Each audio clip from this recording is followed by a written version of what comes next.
Kitty has been busy.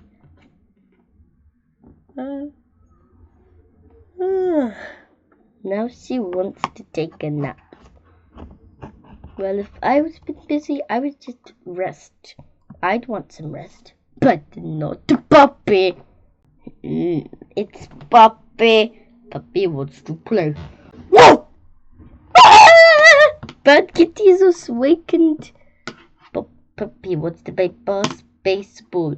Puppy wants to play basketball. Puppy wants to play soccer. Puppy wants to play chess. Even though Puppy does not know how to play chess.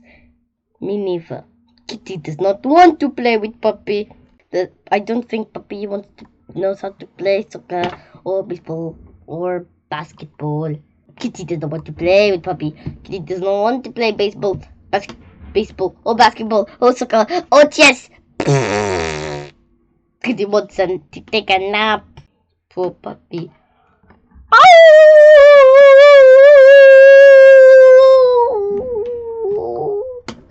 Kitty wants to play a game called Sleep. The person who can sleep the longest wins the game. On your mark, get set, sleep! Too bad, Puppy loses the game. Oh no, he loses. But Kitty wins. Rest! Kitty doesn't like dogs. So he gives her a big lick of congratulations. And now she's wet with doggy slobber. Anyway, don't forget to like and subscribe for more books. Today, we're reading The Bad Kitty Does Not Like Candy. But wait, he's holding up a sign that says, "Yes, I do." Kitty is hungry. Here's some fish, Kitty. Kitty does not want fish. Here's some beef, Kitty. Kitty does not want beef. Beef? For Kitty? What do you want, Kitty? Kitty wants candy. You cannot have candy, Kitty. Candy is not good for cats. Here's some mousse, Kitty. Kitty does not want mousse. Kitty wants candy.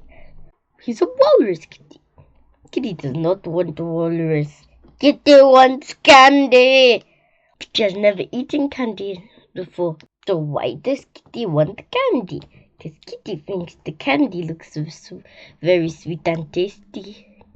Kitty does not want a little candy. Kitty wants to eat all the candy in the world. Here's a turnip, Kitty. Kitty really does not want a turnip. Kitty really wants candy. Now Kitty is angry. Kitty decides to take the candy. Kitty decides to take the candy. No, Kitty, stop! Candy is not good for cats. Oh no! Oh no! The kitchen supplies are spilling. The orange juice is spilling, and the oranges are spilling, and the toast is out of the toaster, and the apples are falling. But somebody has to clean up. Kitty eats the candy anyway. The candy is sweet. The candy is tasty. The candy is also sticky. The candy is very sticky. Kitty's mouth is stuck. She cannot open her mouth. We told you candy is not good for cats, Kitty. Oh no.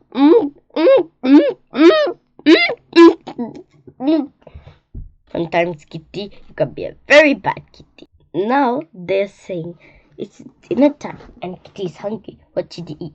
Fish? No. Beef? Ew. Octopus? Gross. Kitty knows exactly what she wants. Candy, and nothing will stand in her way. No, I don't. Now she doesn't like candy, so she's holding up a sign that says, "No, I don't." Anyway, don't forget to like and subscribe for more books, scratch, stories, and coloring. Hello! Today, we're reading Bad Kitty. Ooh, Bad Kitty, drawn to trouble.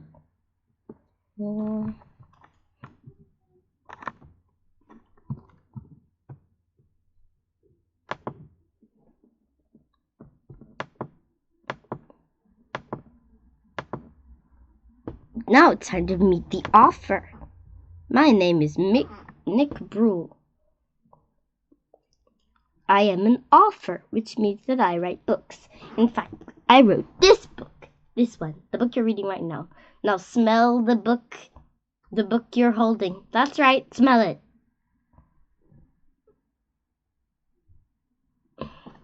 Does it smell like paper? That's how you know it's a book. If you're reading this book in an electronic device, please download an app that will make your book smell like paper. Then you'll know what I'm talking about. What? Do you think it would be so nice if you could see me? After all, I can see you, so I think it would be nicer if we could see each other. Like all children's book authors, I'm extremely good looking, but I'm not sure how you can see that for yourself. I know, I'll make a drawing of myself. Are we gonna read about Bad Kitty? Where is Bad Kitty? I want to find the Bad Kitty. Aren't you supposed to be writing about the Bad Kitty?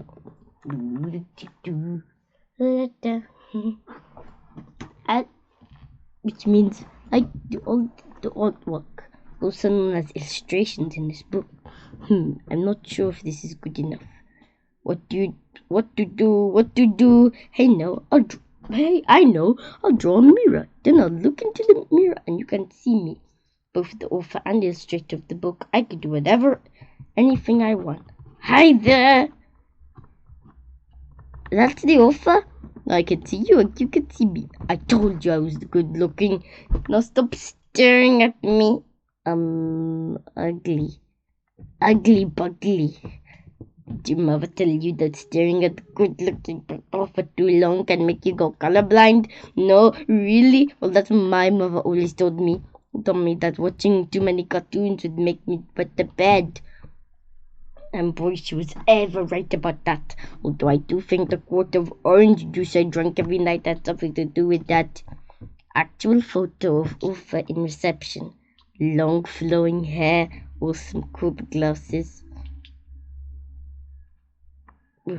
Radiant smile, stylish striped mock turtleneck shirt, with matching pants, not showing. Enough about my personal life. We have important work to do. This is a Bad Kitty book, and we haven't even seen Kitty yet. I'm gonna start drawing Kitty now.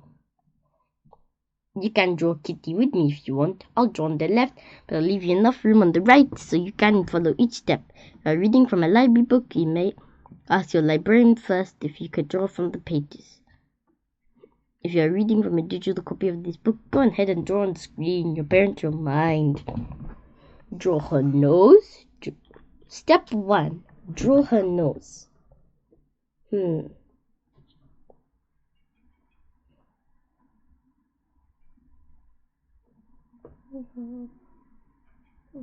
Step 2. Draw her mouth.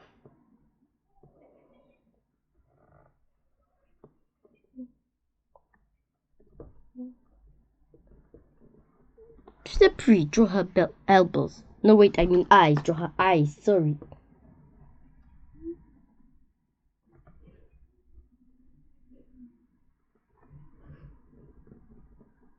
Now draw the hair on her head.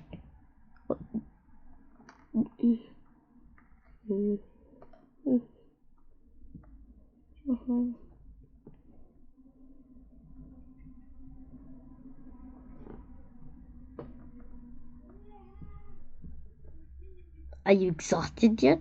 No, really? Well, I am. I'm going to get a glass of water and come right back. Ah, that's better.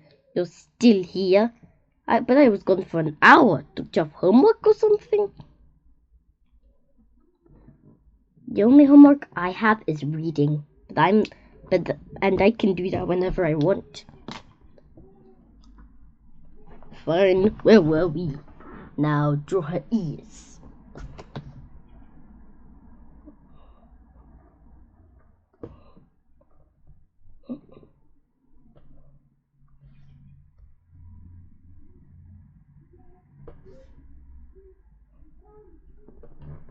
And finally, her whiskers. Whiskers.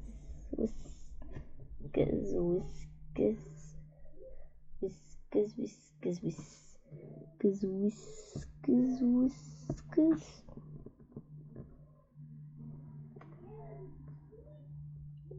Hi, Kitty.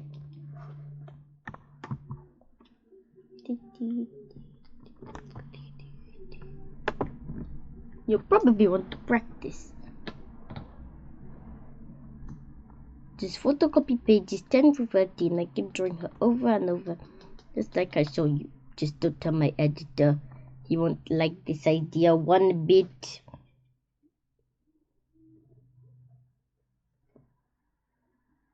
Let's see. Too late. My editor found out. Which one of you told me?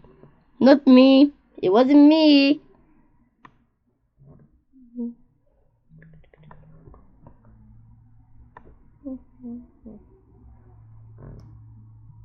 It wasn't me.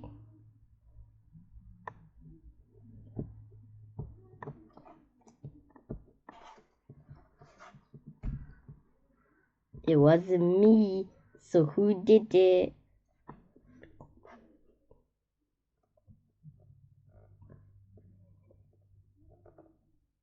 Who told? Let's see now. Something's not quite right.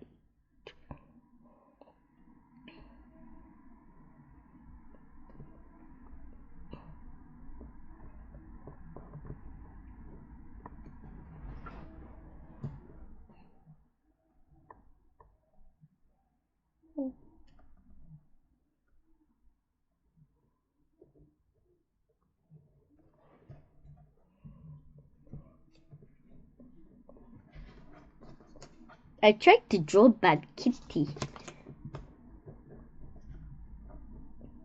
Let's see now. Something is still not quite right. It's as if something's missing. But what can it be?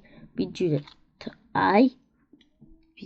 We drew that little tuft of white fur on her chest. Maybe she needs more elbows. No, that's not it.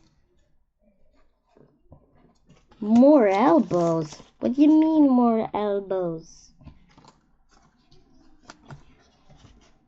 She doesn't need more elbows.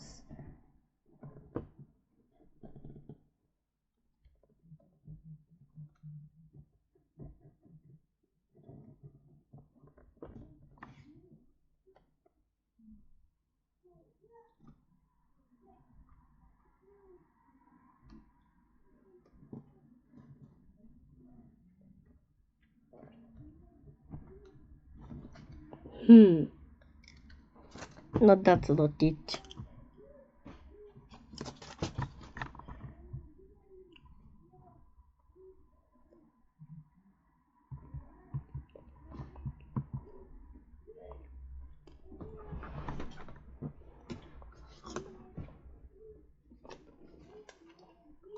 Okay. Chapter 2. Meet the character. We're lucky we already have character for our story.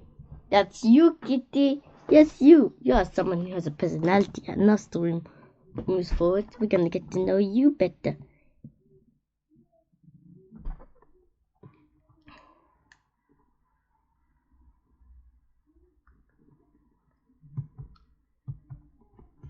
In fact, Kitty, you're not just any character.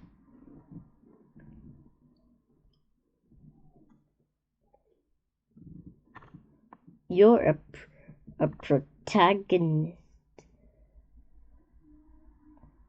which means which is a fancy word. That means you'll be the most important character in this story.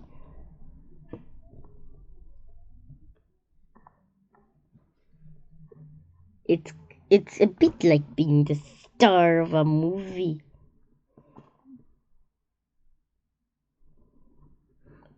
Do bad kitty. Do bad kitty. The star of the movie. Bad kitty.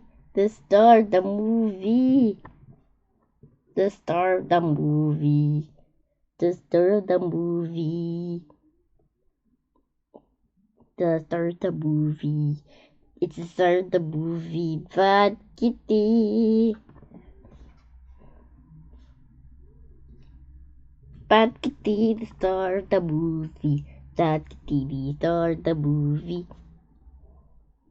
I thought you might like that, Kitty. Hi, I'm Terry the Turnip. No, not now, Terry. Go back, go back. Terry, don't worry about him, Kitty. That was just a little foreshadowing, which is when the writer drops little hints about what's going to come later in the story. Right now we need a setting, some place where your story can take place. Describing a setting is a great way to start the story. Maybe our story could be a great pirate adventure. In that case, we might set our story in the middle of the ocean. He's in the ocean.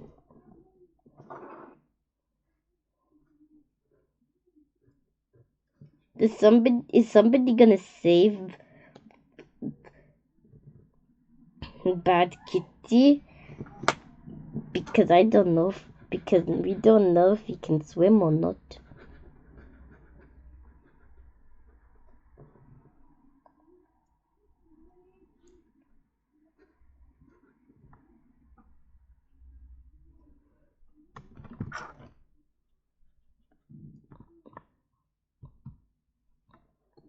Kasploosh! Oops, sorry about that, Kitty. Let me help you up. So ocean adventure was a bad idea. But don't worry, Kitty. We'll think of something. Maybe we could set our story in the jungle. Sure, we could exotic set in the wild and tamed forest of Africa. Strange plants, mysterious noises, and who scare dangerous beasts of prey. Roar! What's wrong, Kitty? Don't you like this setting? Hi, I'm Terry. Not now, Terry. Bye. Maybe we could set our story in the frozen north. That would be different. Or maybe a spooky graveyard. We just never seem to get tired of a good zombie story. Screech! You know what? We could use all three settings. In most stories, the settings change. But nah, we could sit with the same old settings we usually use in your story. Kitty, you're home. Oh, come on. Seriously? Things were just starting to get interesting. And Bad Kitty is probably relieved. You're a cat after all, Kitty. And cats usually lived inside the house. Sometimes it's important the setting matches the character to make a story believable. And to think that I gave up a baby mouse audition to be here. My agent is not going to be happy about this. Of course, a story doesn't always have to be believable to be good. Hi, sorry to interrupt, but has anyone seen my foot? Chapter 3, the conflict. Now we have a protagonist, and we have a setting for our story. But a story isn't a story until something happens. But how do we make something happen? Let's think about our protagonist, Kitty. If we want to write a story about her, we need to get to know her better. Let's start by asking ourselves some questions about Kitty. What does Kitty like? What does Kitty not like? What makes her happy? What makes her angry? What is she afraid of? Asking questions like these about your protagonist is one of the most important things you can do when writing a story. Because when you do find the answers, you may just find your story. I know one thing that Kitty cares about. She likes food. So let's think about that. Hey, I know what you can do. Let's make a MacGuffin. What's that, you ask? A MacGuffin is a goal or desired object the character in the story really wants. In this case, I think Kitty would really want a big bowl of her favorite food, so let's give her some. Boing.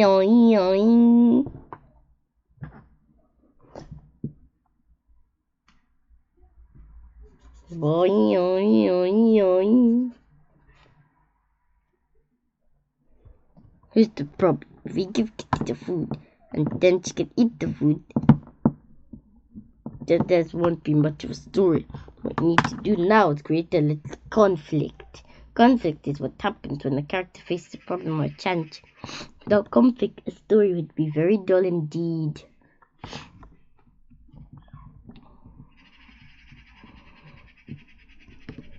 So let's not make it easy for Kitty to get what she wants. Sorry, Kitty, but you'll get to do fat. We decided that you need to eat less. Fat Kitty, do. But here's the good news. Our story is about to take shape. In fact, I think now we can give it a title. Bad Kitty goes on a diet. Well, doesn't this look like it would become a great story, Kitty? Aren't you excited as I am? You see, Kitty, often the conflict that the character like yourself faces can become the plot to a story. Plot is simply what happened in the story. The plot to this story will be about what happens when you don't get the breakfast you want. Bad Kitty. Bad Kitty. Uncle Murray. Fun facts. The difference between plot and theme. Hi, Uncle Murray. I need some help with how to write that story. I'll do that, boss. To begin, what's a plot? A plot is what the story is about. Okay, then, what is a theme? A theme is what the story is about. Wait, what? Are you trying to tell me that the plot and theme are to a story are the same thing? No, they're totally different. Well, kinda different. The plot describes what happens in the story, but the theme decides ideas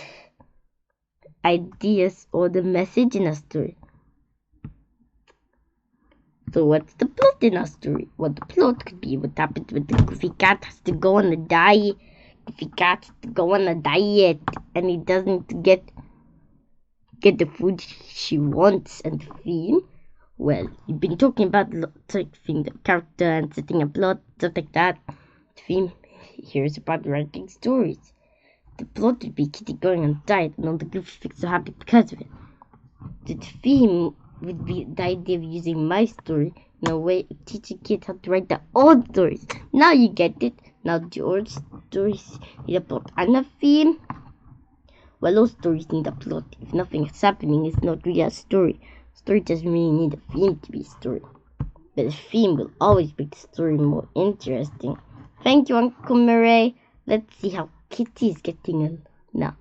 Well, that was certainly interesting, wasn't it, Kitty? Oh, don't be like that. Turnip juice.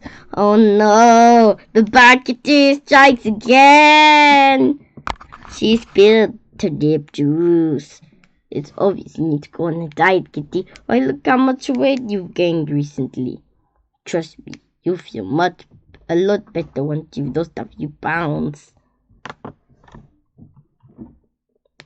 Chapter 4. Meet the antagonist. Now, soon, just be patient. Very few stories have only one character. They do exist, of course, but stories usually have more than one character because the story is interesting to see how a protagonist relates to the other character around. So I think the story will need at least one more character.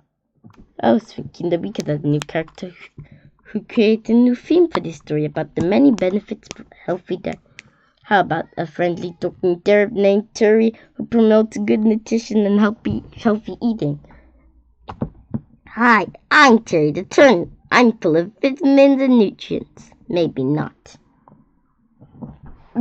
Oh, I will take you away, you turnip! Ah!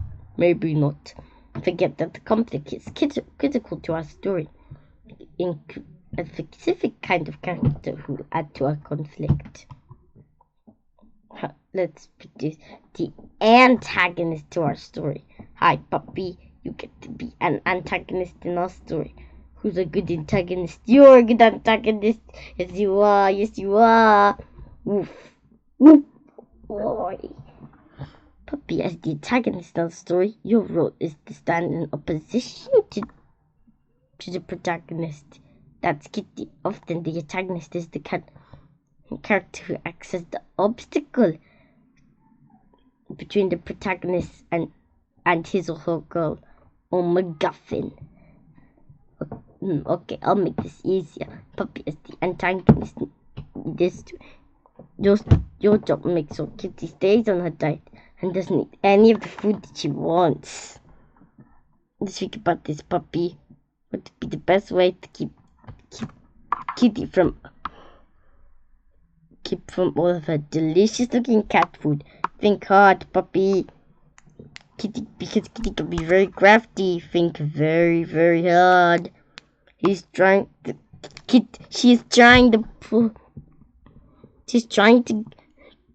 the puppy to not. What a great idea, puppy. You can eat all the food.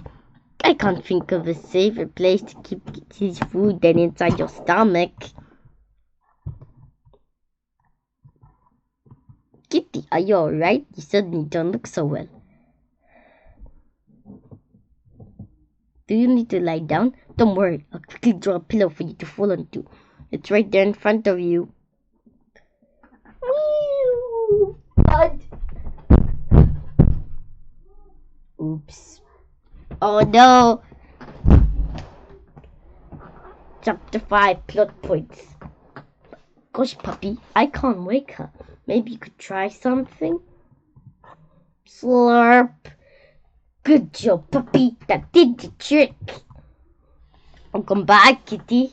You had us worried when you passed out like that. But you also did us a real favor. You introduced the first plot point to our story. A plot point is a moment or event when some sort in which your story can take a sudden or unexpected turn. A good story should have at least one point. Many stories will have lots of them, and we got one when you suddenly passed out. Well done, Buddy Kitty. Do you get it, Kitty? When you passed out, you gave us a point at which the plot changed.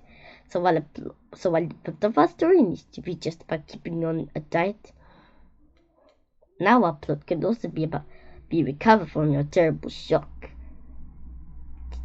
There you go, Kitty. You'll feel better in no time. We should change up the title of our story to Bad Kitty is a sick little pussycat. Aww.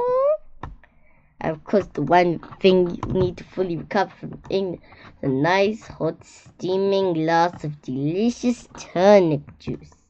Not turnip juice again! Hey, let go of that. Kitty, give it back this instant. Ooh, sometimes you can be such a bad kitty. Oh, I see. You're still not happy with the plot of the story. Your story. Well, that's gratitude for you. Kitty, there's nothing you can do about it now. Look, we're already on page 78.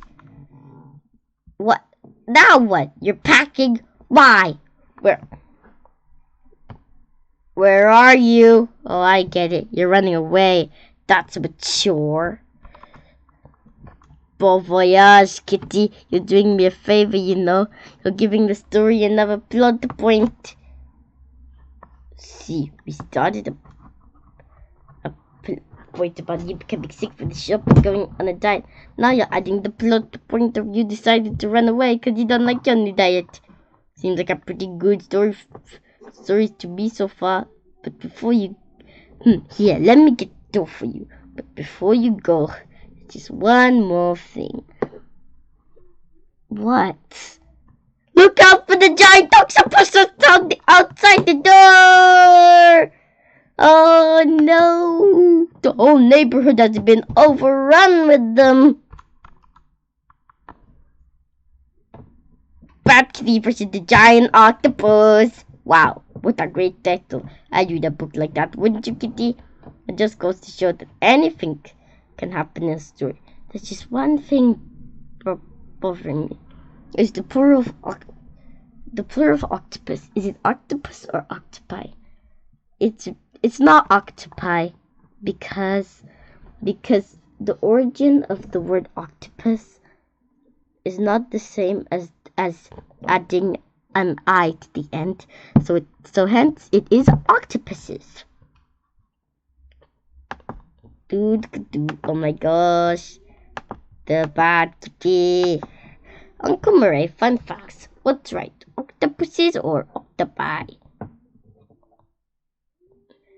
So Uncle Murray, which one is it? What are you asking me? We always ask you stuff like this. But this time you can look it up for yourself. How? By using a dictionary.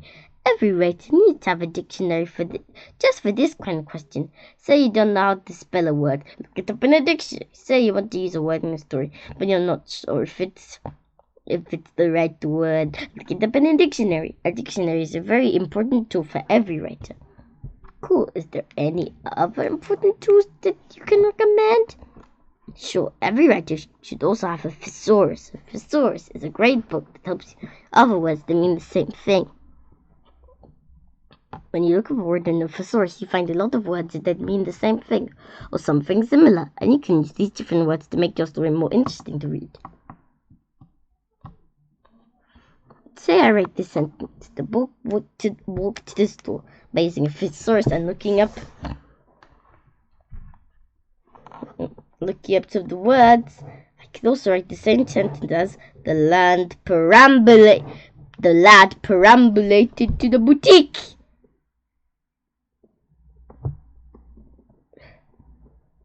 But sometimes the fanciest words aren't the best to use in your story. So be careful. With any other kinds of dictionaries? Sure, sometimes I use a rhyming dictionary when I'm writing poetry. You look up a word in the rhyming dictionary, you find all the other words that rhyme with it. So there are lots of words that rhyme with Murray, like hurry and blurry and curry. But there are a few different words only a few words that rhyme with uncle. Carbuncle is one of them. Look it up in a dictionary, but don't do it on a full stomach. Trust me. Which brings a good point. All stories could include some emotion in them. They could, for example, a story could be funny or sad or scary. Don't forget scary or scary. In fact, a good story should show more than one emotion in it, because your readers have more than one emotion. People are not just happy or sad or angry or scared. They could be all those things or a lot more. So your characters could have a lot of emotions too. By the way, a funny story can have sad parts if you want it to. Sad story can even have funny bits if you want. You can write your story however you want. That reminds me, the most important rule about writing stories. I'll tell you about it in a chapter I call "You Lousy Mutt." I've been looking for that. Chapter 6. The most important rule about writing stories. The most important rule about writing stories. Answer it, kid. Why answer it, me, Kitty? Oh, that's right. You can't talk. Well, I can fix that. Thanks, Kitty. I'm so glad you're interested. The most important rule to know about writing stories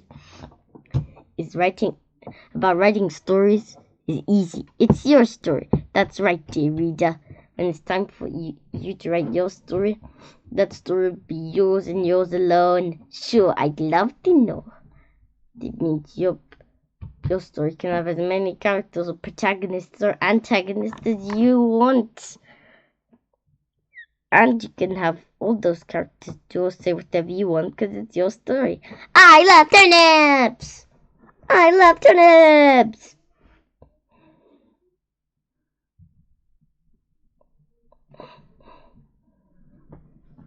And you could give the story any setting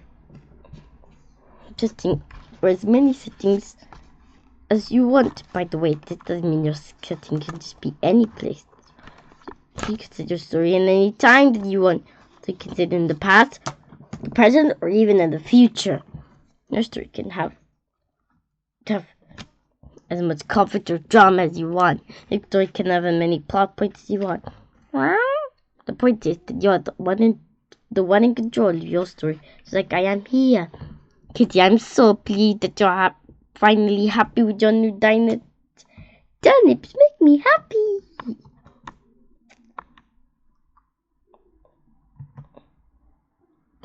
I think your acceptance to your new diet is the perfect ending to this story. Really? Turnips? I never thought I'd hear you say that. Hi, strange kitty. You're just in time. You're about to give the story an ending. As you know, every story needs an ending. Oh, I see. Turnips make the world a better place. I could have given the story any kind of ending.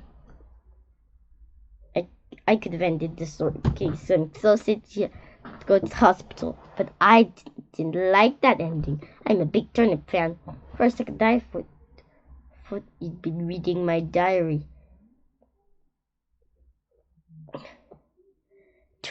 Turnips taste like lollipops.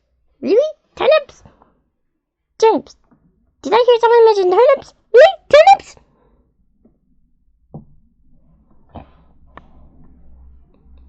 I could have ended the story with Kitty running away and never be seen again. Or I could have been kidnapped by the octopus invaders and carried off to the dune. But I didn't like those endings either. Let's talk to Uncle Murray about endings. I bet he could tell us a few things. Hi, Chet. It wasn't Kitty. It was that brew guy. I'll never get tired of turnips. Meow, meow, meow, meow, meow, meow, meow. Did you know that the first jack-o'-lanterns weren't made from pumpkins but turnips? The Irish carved face into turnips to ward off a spirit known as Stingy Jack, who used a lump of burning coal placed inside the hollowed-out turnip to light his way in the dark. So interesting. Uncle Murray's fun facts. There are two kinds of ending: a closed ending and an open ending. A closed ending is where you end the story in such a way that nothing more can happen. An open ending is where you end the story but you leave a little something that can make the reader wonder if maybe it could happen. Well, that makes an open ending sound like it's not an ending at all. Okay, I'll give you an example. So you have a story about a handsome superhero. Let's call him Super Murray. And it's about to fly, travel through time, turn invisible, shoot powerful laser beams out of his eyes. At the end of the story, Super Murray beats up the villains and saves the city. The villains go to jail. A really pretty lady falls in love with Super Murray, and everyone is safe. The end. That would be a closed ending because there's no more story to tell. Now let's say instead the villain goes to jail, he escapes, and the last thing he says, "You won this battle, Super Murray, but tomorrow's another day." He leaps away with a menacing chuckle that sounds like ha ha ha. Unfortunately, the story still ends with Super Murray saving the city, the pretty lady falling in love with him, and the villain being defeated. But now the reader is left to wonder about what the villain might do next. That is an open end. You've really been thinking about this a lot.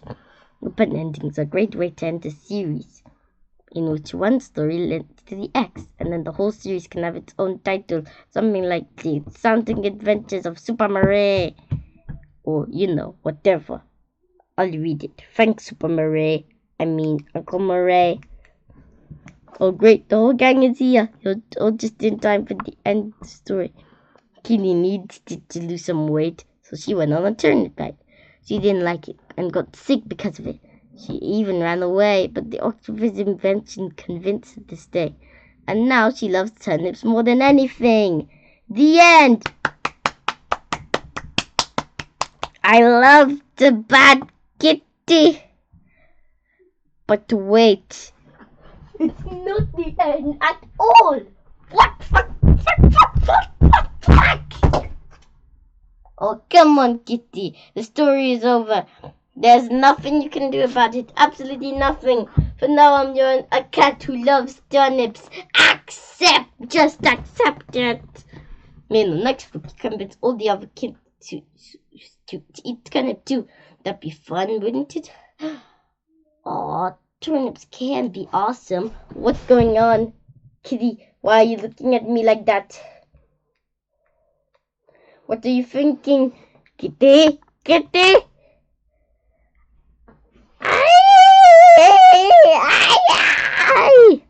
Oh no, the bad kitty! It's gonna escape!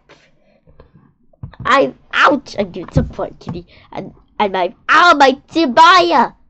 I tried to. Why is it so dark in here? I decided that there's another option.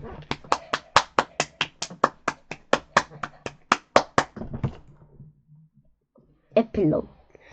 Cuff. Ouch, poor Kitty. You did such a nice job. Gosh, it's dark in here. Such a nice job with your diet. So cold, very cold. You deserve a treat. Bon appetit, Kitty. I'll be seeking some medical attention now. The end. Yay! Yay! I loved the bad kitty and how at the end he actually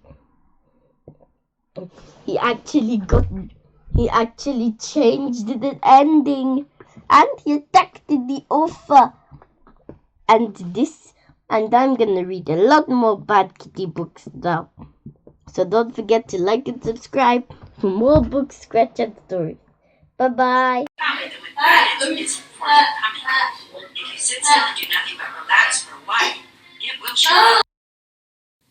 Hello. Today we're reading Bad Kitty Takes the Test. Chapter 1. Bad Kitty does not like birds. Bonk!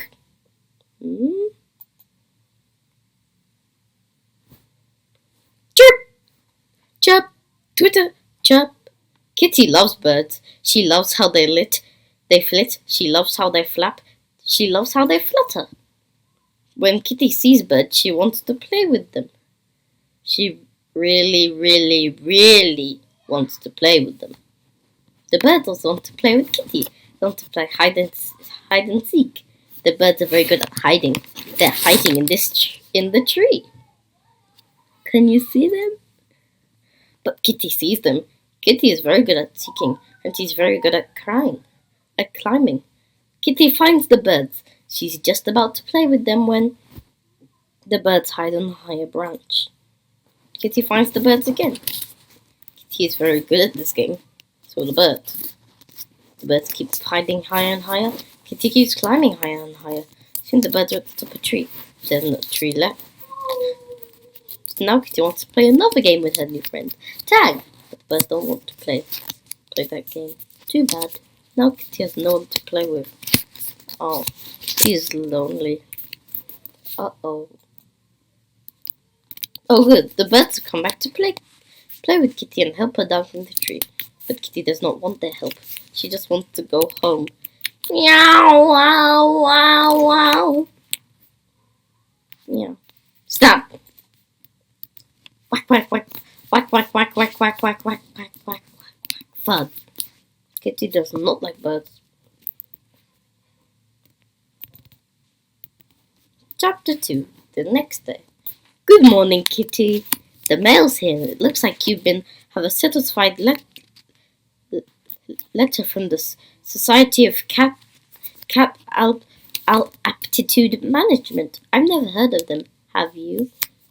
Wait, that means they're the Society of CAM. Cat Aptitude Management stands for CAM. Oh wait, with the S, it's scam. Uh-oh, this doesn't look good. Looks like they know about your running with those birds. With those birds yesterday. Apparently, it's considered the most recent instance in a long line of shameful, uncat-like embarrassments. Others include the time you woke up suddenly and fell behind the sofa. Oh. Got stuck in the Venetian blinds. Was frightened by a spider which turned out to be a ball of lint.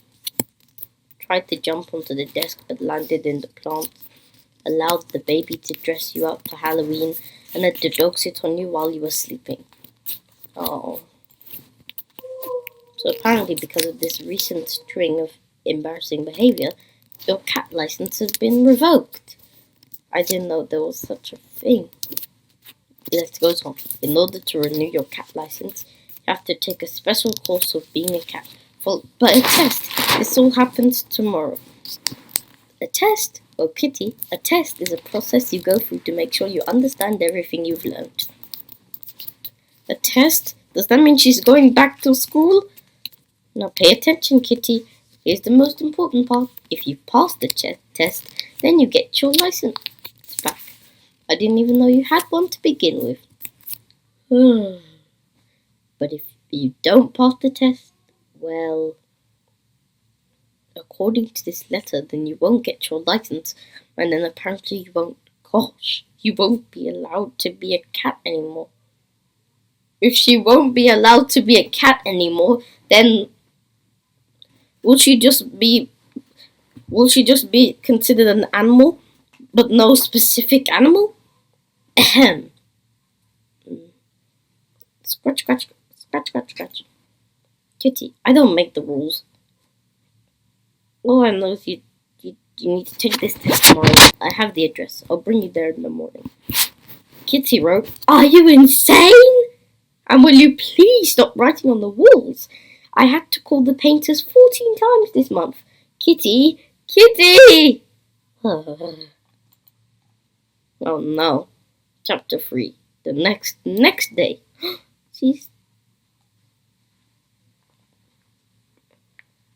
She's doing the test now. Chapter 3. The next day. Good morning. Welcome to the day you officially become a cat.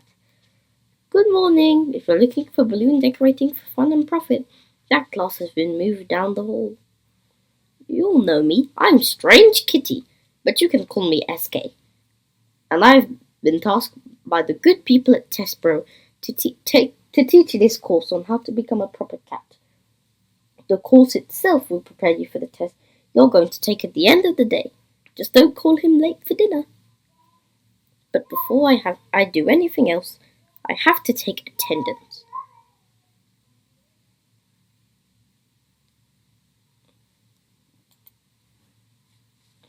No, wait, this doesn't look right. This is wrong. I shouldn't be here. Nonsense. Take a seat.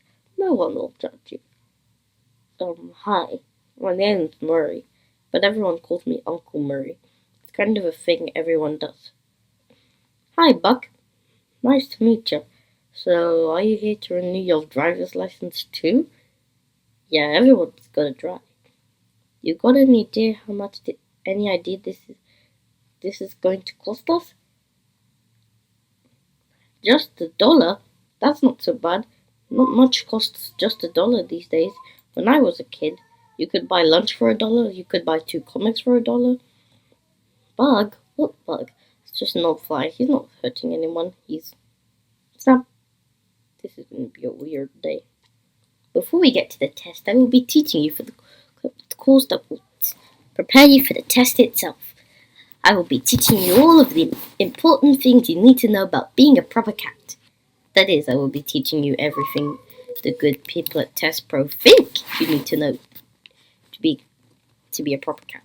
Of course, I must love to teach you cool stuff like how to pick a lock with your whiskers, or how to purr in three-part harmony, or how to ferment cabbage inside urns buried in your little mots to make the most delightful kimchi. But no, to teach you guys how to take this test. That's what the good people at Test Pro have hired me to do, so that's what I'll do.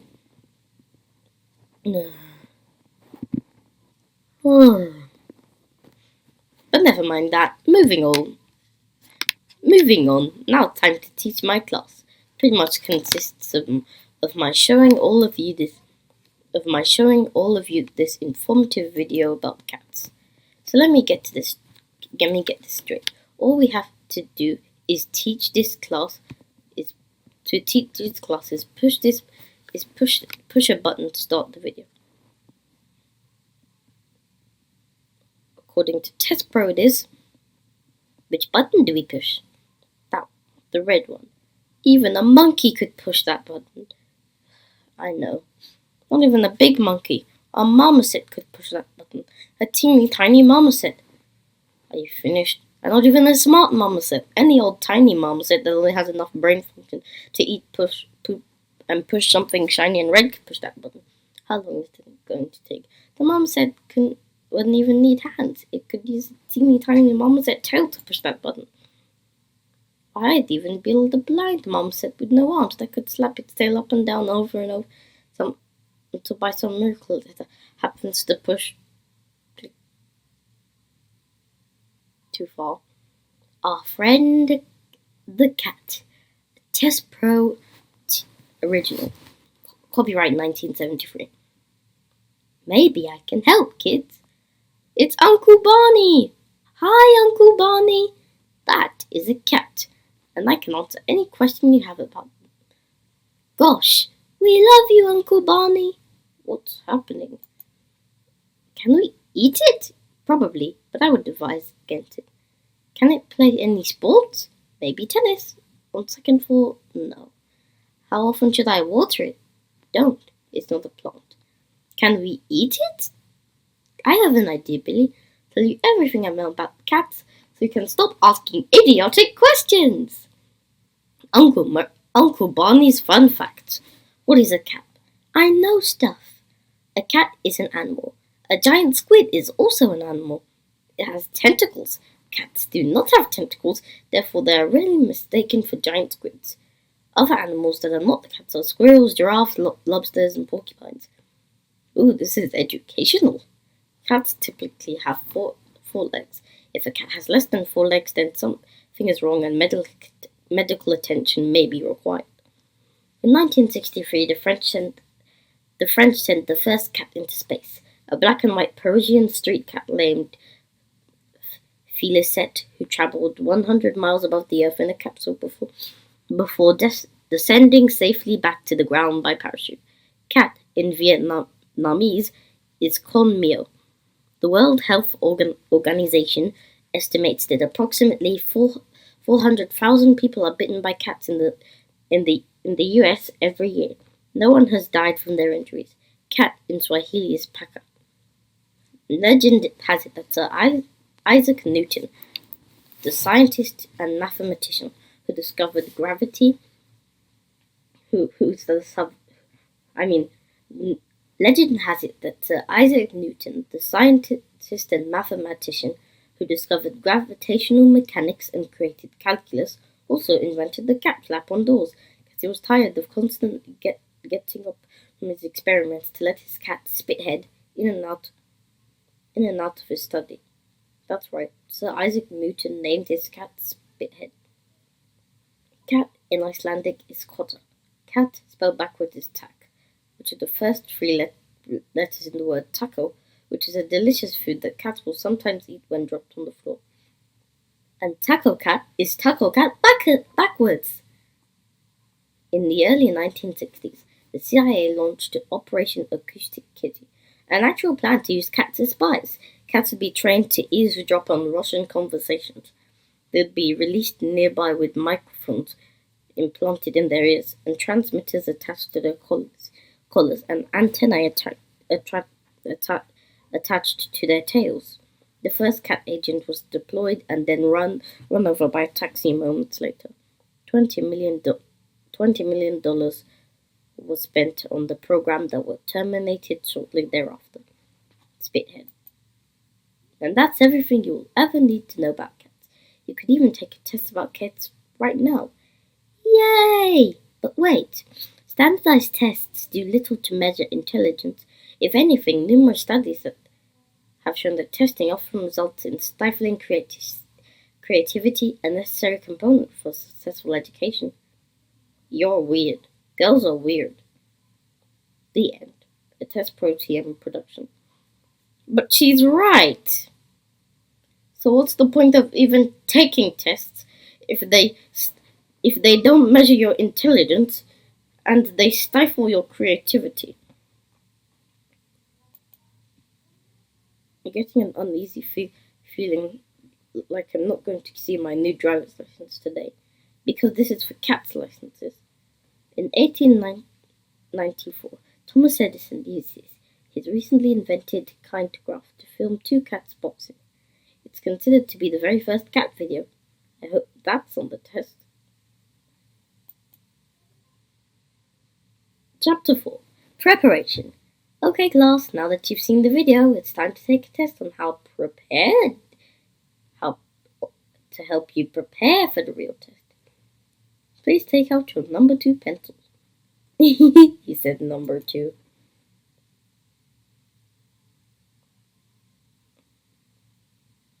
Now, I've got 2 number 3 pencils. So, I've got some gum and a paper clip. Oh, come on. Are you guys telling me that none of you have number 2 pencils? It wasn't a letter we received. How can you take tests without number 2 pencils? Not 1, not 3. You have to use a number 2 pencil and only a number 2 pencil. You could use an HB pencil. Mountains will crumble if you don't use the number 2 pencils. Rivers will run red with tomato juice if you don't use a number 2 pencil. Oceans will become deserts. Deserts will become shopping malls. The dead shall rise from their graves to feast at our all-you-can-eat shrimp buffets if you don't use number 2 pencils. Okay, now, food prices will skyrocket. Kumquats will become currency. Chocolate will taste like asparagus, and asparagus will still taste like asparagus if you don't use a number 2 pencil. The Yankees will move to Days Minus, Iowa. Comic books will be printed on cheese. Our national bird will be the saxophone if you don't use a number 2 pencil. Apples will turn into oranges. Broccoli will turn into cauliflower. Cows will turn into horses, and frogs will turn into porta pies if you. Meanwhile, somewhere deep in the secret underground layers, the number 2 pencil factory report everything's going accordingly to plan. The number 2 pencil, once the least popular of all pencils, is now still essential, but those supplies can barely keep up with demand. As the only manufacturers, our stock value will continue to skyrocket. But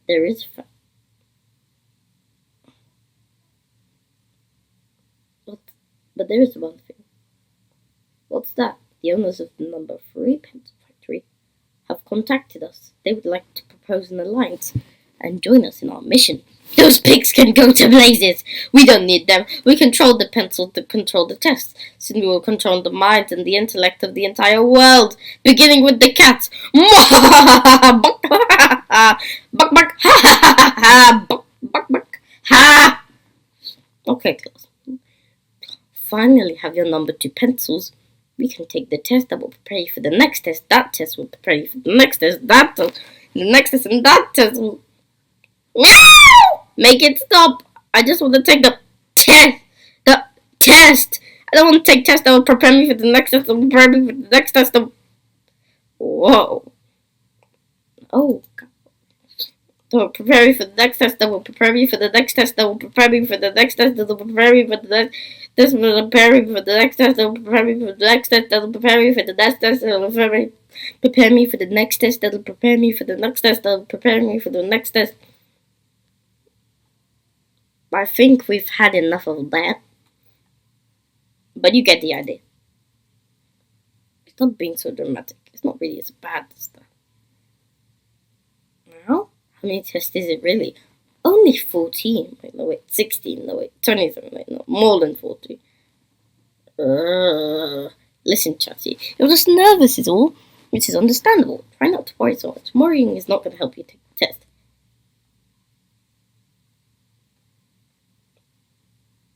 I'll make a deal.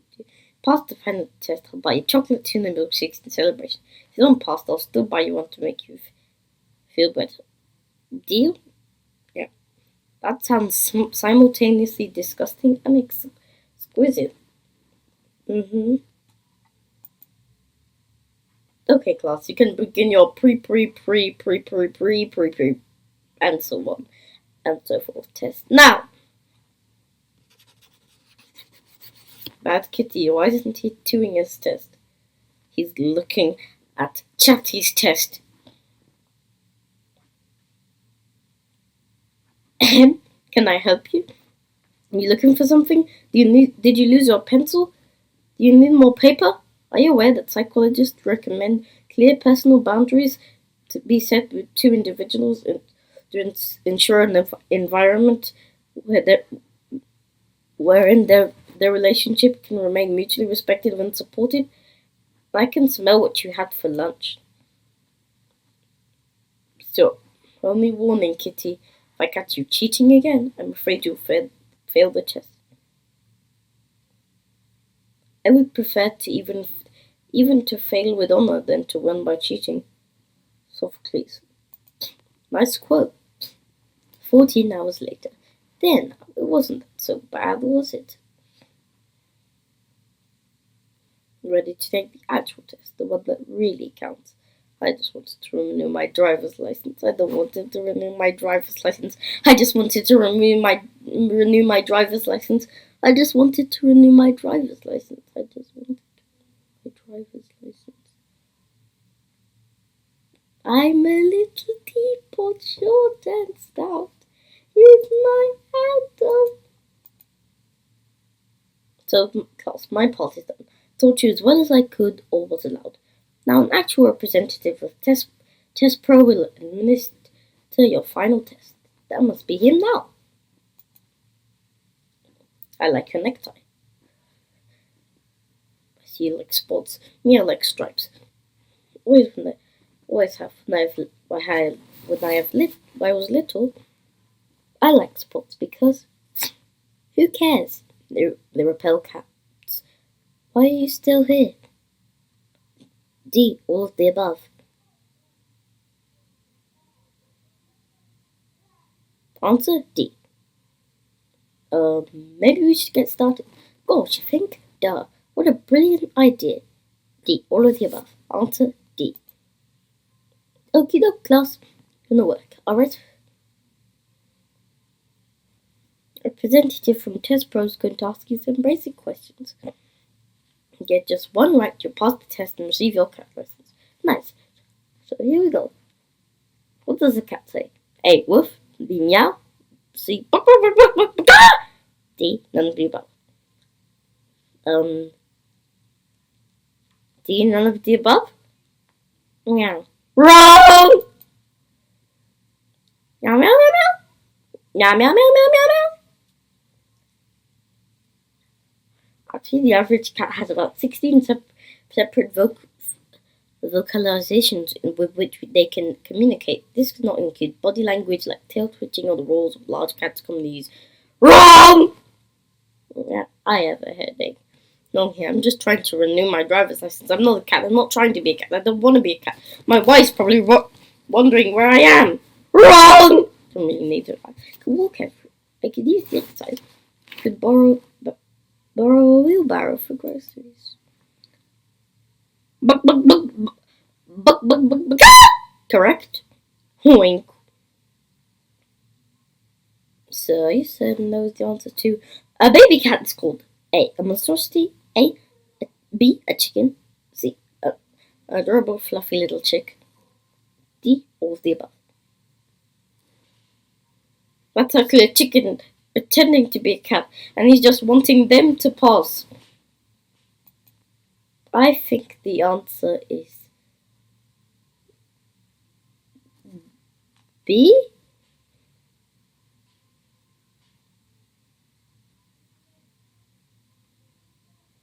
Wrong! Felius catus infantem? Infantem? Oh yeah, because the scientific name for a cat is Felius catus. What's happening? Wrong! Bug. Correct. Seriously, who wrote this? True or false? Cats love baths. Cats love baths. A, true. B, false. C, who cares? Cats are a blight on society, and the world would be better off without them. D, chickens rule. I don't know. Wrong! Just tell me what you want me to say and I'll say wrong! I'm very confused. Wrong! Bug. Correct. Now, hold on a minute. These students all worked out very hard. Tell them they're wrong today, which I don't think they are. They're going to have to give them some sort of explanation. You tell them, SK! If your students are failing, then it's your fault, not mine. Then A, it's your fault, not mine. B, clearly you're not doing your job. C, maybe you should look into another line of work because obviously teaching is not for you. D, all of the above. Answer D. Dude, that was cold. Like penguin poop on an iceberg. Chapter 6. The final challenge!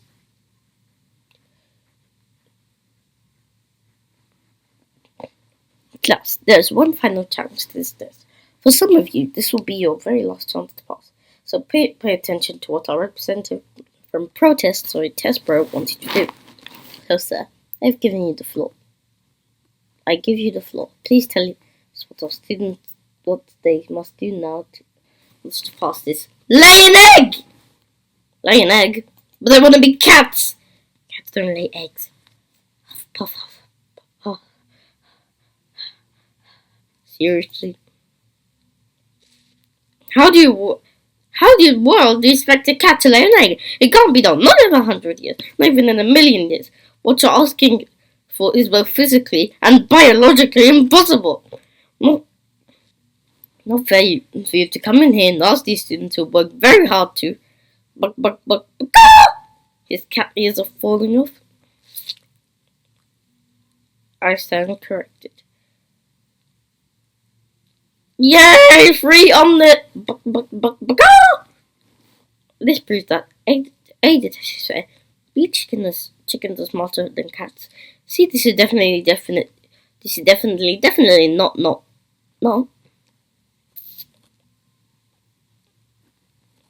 part of an overall scheme to prove the world that chickens are smarter than cats and always have been, so the chickens will eventually be kept as pets in nice warm houses where cats will be served as dinner time on a bed of rice next to potatoes and green beans.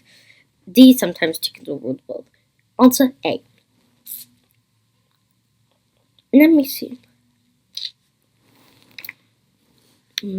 This is definitely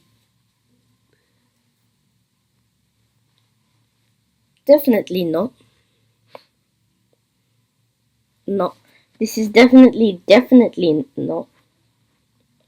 Means it is not.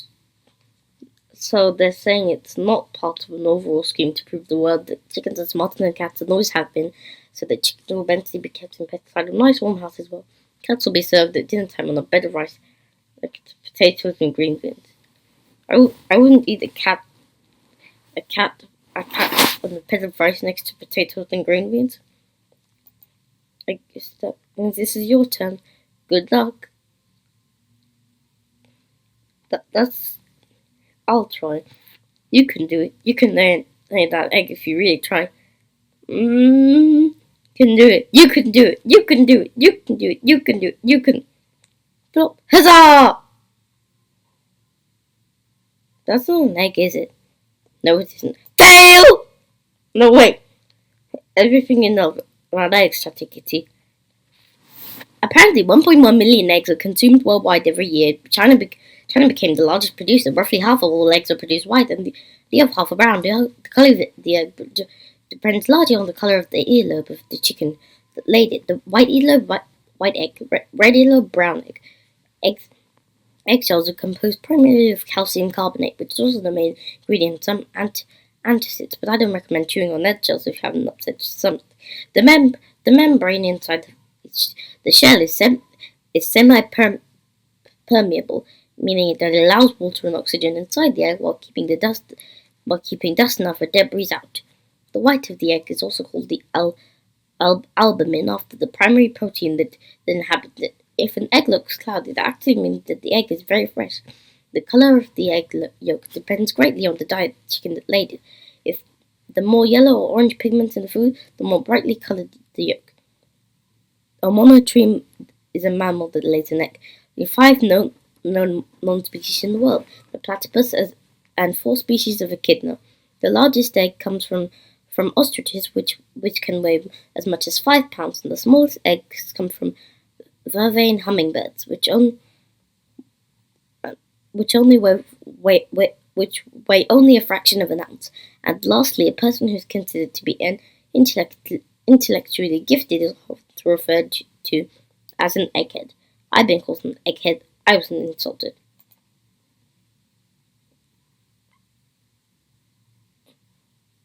Pause. Can I tell you everything I know about dishwashers?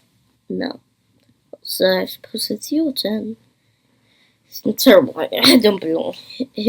What if I just go meow meow meow crazy like that other guy? Then can I have my driver's license? Please, pretty please. At least try. I don't want to. This is all very strange. I don't want to go home. I just came in to get a new driver's license, and then cats, lots of cats, and then death, lots, and cats and chickens, and I feel like I'm gonna go insane. Egg! Wait, holy salami! He laid an egg!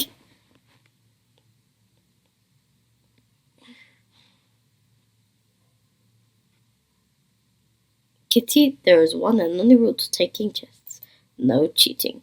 Egg! Egg! Rustle. Egg! Egg! Egg! Rustle. Ta-da! Once again, told you to test, to never do the test, never to do during a test, and that's what you did. You cheated. Maybe this wasn't a good test. Maybe it was even useless. That's still not an excuse to cheat. Everyone's always saying how such a bad Kitty. I never believed them until now. I'm deeply disappointed in you, Kitty. But you got what you wanted, Kitty. Your license will arrive by mail in 2 to 3 weeks. While you're waiting, I hope you at least think about something that now you're officially a cat again. I hope you'll consider that maybe the essence of being a proper cat can't be found in a video or test or a license. Maybe the essence of a proper cat can only be found in your character. Think what you've done, Kitty. Think about who you are. Be a while before you can make things up with me. But maybe, just maybe, you can find a way to make things up with the world that only you can. Now go and try to be the best cat you can be. Chapter 7. The next day. He's climbing a tree and he's putting the chocolate egg in a nest. Putting the egg in a nest, and a chick pops up. And the chick is meowing. Meow. Meow, meow, meow. Meow, meow.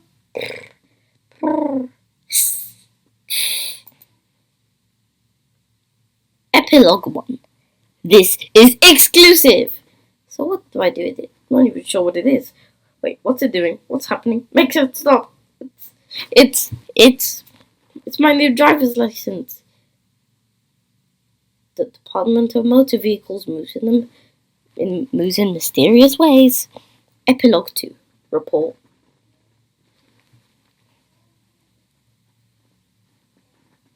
The operation has experienced some setbacks. Setbacks? What kind of setbacks? The cats. They all passed the tests. Even the big ugly one with no fur.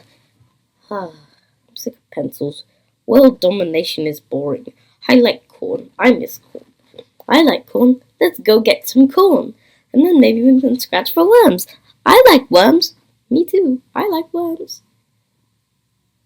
Final word. Hi, gang.